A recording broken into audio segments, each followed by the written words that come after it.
My name is Abby, and I am a perfectionist in recovery. But I'm going to talk a little bit about how it's affected my life and how I'm trying to get out of that mindset a little bit. But basically, my whole entire life, I've held myself to unrealistically high expectations in school, in church, work, with sports, basically everything.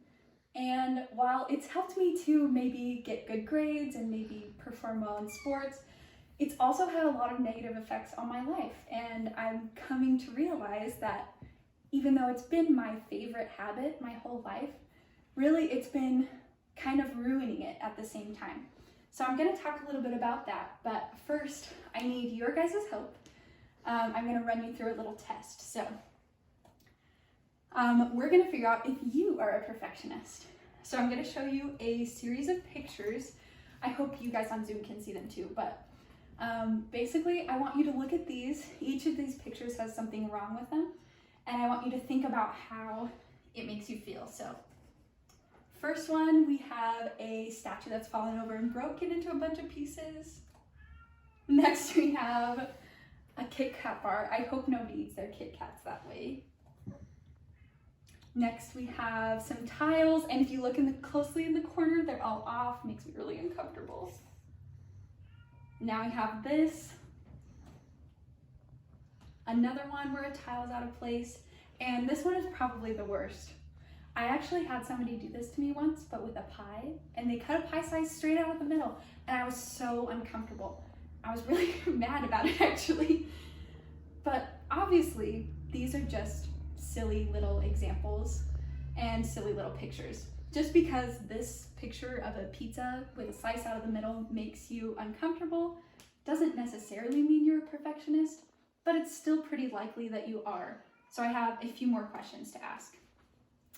First, have you ever felt depressed by unmet goals? Have you ever procrastinated due to fear of failure? Have you ever perceived yourself as not good enough at something? Most likely, the answer is yes, at least in some area of your life. It's really common to feel this way, but as we know, it has a lot of negative outcomes. Perfectionism is self-abuse, and I'm going to explain why that's true, but I'm also going to explain how we can get out of that cycle a little bit. 92% of people are negatively affected by perfectionism. So we have 10 people watching today, so 9 out of 10 of us have been negatively affected by perfectionism, if not more. And that can be in any area of life. So I'm going to talk about 3 ways that it can negatively affect you. The first is the perfectionism procrastination loop. And I don't know if you can see this all the way, but basically it shows you start something and it becomes too overwhelming because you keep thinking that thing has to be your best work ever. You've probably started a project and had really high expectations for that project, and because of that, you don't want to start because it's better not to start than to fail at it, right? And that's not true, but it's a loop and it's a cycle, and unfortunately it keeps going until you can get yourself out of it. Another reason why perfectionism is negative is because it leads to anxiety and depression. If you always have your expectations for yourself super high, no matter how good you do, you're going to keep raising those expectations and you'll never meet them. And it's depressing to not do as well as you hope that you can do at something. Another reason is because it leads to complicated relationships. Last semester, I had way too much on my plate. I was taking way too many classes and I had multiple jobs. And in every single one of those things that I was doing, I was expecting 110% of myself.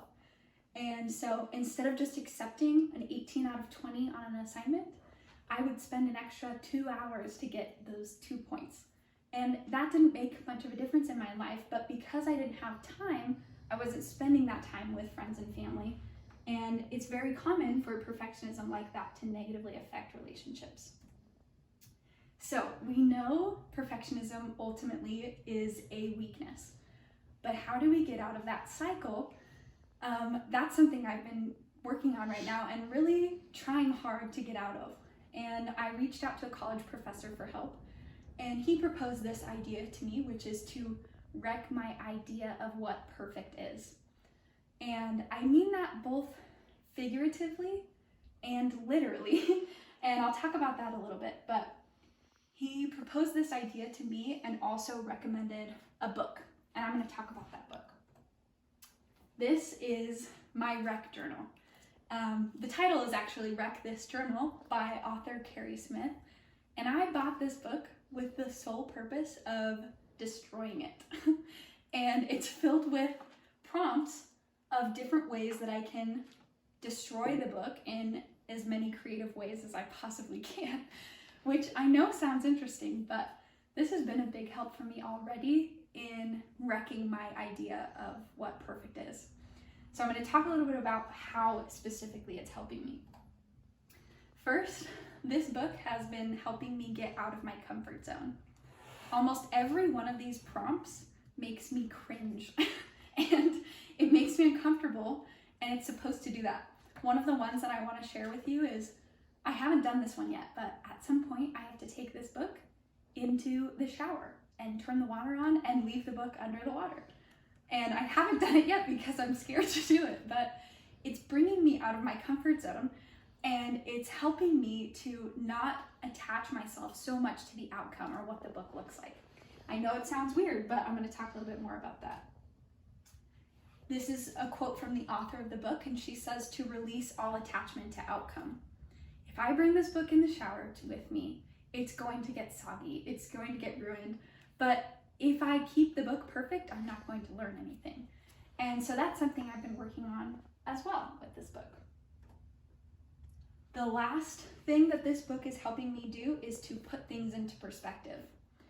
Basically, every time I've had perfectionistic standards for myself, I am making way too much out of a situation that doesn't really matter.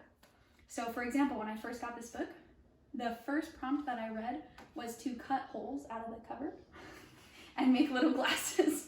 And I struggled with that because I liked the way the cover looked, it was a perfect book, whatever.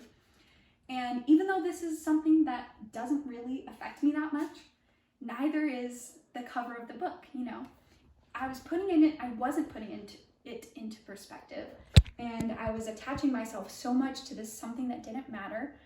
And when I finally was able to break that, I started having fun. And I've had so much fun with this book. And I really do think that it's helping me.